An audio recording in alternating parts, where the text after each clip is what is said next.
लोकसभा चुनाव के लिए जो चुनाव प्रचार है वो चरम पर पहुंच चुका है। पीएम मोदी ने आज गुजरात के आणंद, सुरेंद्रनगर, जूनागढ़ और जामनगर में धुआंधार चुनाव प्रचार किया और इस दौरान प्रधानमंत्री ने कांग्रेस और इंडी गठबंधन पर जमकर निशाना साधा।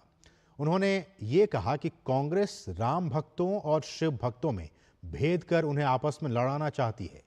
प्रधानमंत्री ने वोट जिहाद के बयान पर कांग्रेस और इंडी गठबंधन की मौन स्वीकृति को लेकर भी उन पर जमकर प्रहार किए।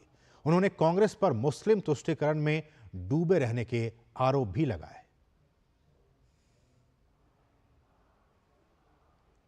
अपने गृह राज्य गुजरात की यात्रा के दूसरे दिन प्रधानमंत्री नरेंद्र मोदी ने 4 जनसभाओं को संबोधित किया।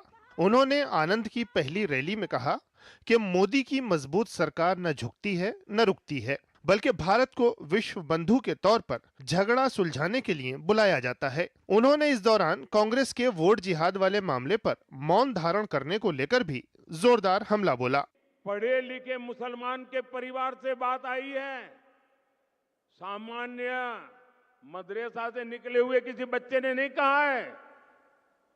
हाईली क्वालिफाइड फैमिली और कांग्रेस के वरिष्ठ पद पर बैठे हुए परिवार, ये मुसलमान परिवार ने कहा है, नारा दिया है वोट जिहाद करो। आप जानते हैं ना जिहाद का मतलब क्या होता है? जिहाद किसके खिलाफ किया जाता है? इंडी गठबंधन का साफ कहना है कि सारे मुसलमानों को एकजुट होकर वोट देना चाहिए। इंडी गठबंधन ने लोकतंत्र के उत्सव में वोट जिहाद की बात करके लोकतंत्र का भी अपमान किया है, संविधान का भी अपमान किया है। और कांग्रेस के एक ने भी नेता ने अभी तक इसका विरोध नहीं किया है, मौखिक सम्मति दे दी है। ये वोट जिहाद की बात भी कांग्रेस की तुष्टीकरण की नीति को ही आगे बढ़ाती है। प्रधानमंत्री नरेंद्र मोदी ने सुरेंद्रनगर की रैली में भ्रष्टाचार को लेकर भी कांग्रेस पार्टी पर हमला किया। उन्होंने कहा कि पहले कांग्रेस शासनकाल में समंदर से लेकर आसमान तक घोटाले होते थे। उन्होंने कांग्रेस की तुष्टीकरण की नीति पर जोरदार हमला बोलते हुए उसके घोषणा पत्र को मुस्लिम लीग का घोषणा पत्र बताया। इन्होंने क्या किया है अपने मैनिफेस्टो में? उन्होंने लिखित में कहा है कि अब जो सरकारी टेंडर होंगे उस टेंडर में भी माइनॉरिटी के लिए, मुसलमानों के लिए एक कोटा फिक्स कर दिया जाएगा। अब क्या सरकारी ठेकों में भी धर्म का आधार पर आरक्षण लाया जाएगा क्या? सरकारी टेंडर देने की देश आजाद हुआ तब से अब तक एक तय प्रक्रिया होती है। जो सही बोली लगाता है, जो अच्छी क्वालिटी का ट्रैक रिकॉर्ड रखता है, अच्छी क्वालिटी का भरोसा देता है, जिसके पास उस काम करने के लिए एक्सपर्टाइज है, क्षमता है, संसाधन है, सारे पैरामीटर से निकलने के बाद उसको ठेका मिलता है। जाति और धर्म के आधार पर ठेका नहीं मिलता है। अब कांग्रेस कह रही है अपने वोट बैंक के लिए पक्षपात करते हुए वो कहती है कि ठेका अब ऐसे नहीं मिलेगा, ठेका धर्म के आधार पर बांटा जाएगा। जूनागढ़ की जनसभा में प्रधानमंत्री मोदी ने कांग्रेस नेताओं के राम मंदिर प्राण प्रतिष्ठा समारोह में नहीं जाने पर भी हमला बोला। उन्होंने कहा कि कांग्रेस और उसके राष्ट्रीय अध्यक्ष लोकतंत्र के लिए नहीं बल्कि भगवान श्री राम के खिलाफ चुनाव लड़ रहे हैं।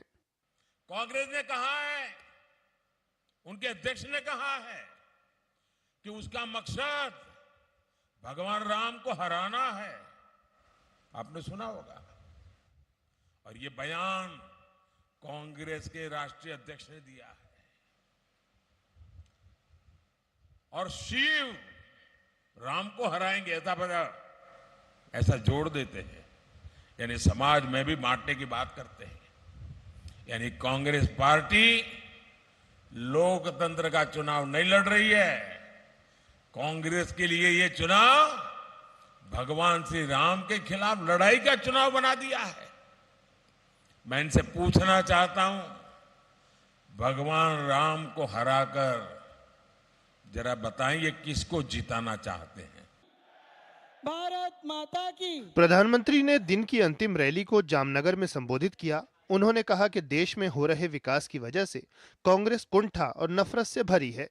उन्होंने कहा कि कांग्रेस ने 2014 में जब सत्ता छोड़ी थी तब देश की अर्थव्यवस्था 11 नंबर पर थी, लेकिन उनके कार्यकाल में ये 5वें स्थान पर पहुंच गई है। उन्होंने कांग्रेस पर समाज में जहर फैलाने का आरोप लगाया। कांग्रेस के बड़े बड़े विद्वान देश की प्रगति को नीचा दिखाने के लिए कहते हैं कि तीसरे नंबर की इकोनॉमी बनने के लिए करने की क्या जरूरत है, सोते रहो भाई। जो लोग हर चीज का सॉल्यूशन खटाखट करके गरीबी दूर होगी कहते हैं, एक झटके में बोले गरीबी दूर होगी। जो खटाकर और कटाकट में ही फंसे पड़े हैं उनको समस्याओं से, चुनौतियों से कैसे टकराना, समस्याओं का कैसे समाधान कहना, चुनौतियों को कैसे परास्त करना, ये शायद कभी सोचा भी नहीं होगा। पीएम मोदी ने आरक्षण के मुद्दे पर कांग्रेस और इंडी गठबंधन पर निशाना साधा। उन्होंने कांग्रेस को 3 चुनौती दी। उन्होंने कांग्रेस से कहा कि वो लिखित में दे कि धर्म के आधार पर वो मुसलमानों को आरक्षण नहीं देने देगी। साथ ही कांग्रेस अनुसूचित जाति और अनुसूचित जनजाति को मिलने वाले आरक्षण में सेंधमारी नहीं करेगी और जिन जिन राज्यों में कांग्रेस और उनके साथियों की सरकार है वो वोट बैंक की राजनीति नहीं करेंगे और बैकडोर से ओबीसी का आरक्षण काटकर मुसलमानों को नहीं देंगे। ब्यूरो इनपुट के साथ मेघना देव और नितेंद्र सिंह की रिपोर्ट, डीडी न्यूज। और यहाँ रुके एक बहुत ही छोटे से ब्रेक के लिए, आप देखते रहिए डीडी न्यूज।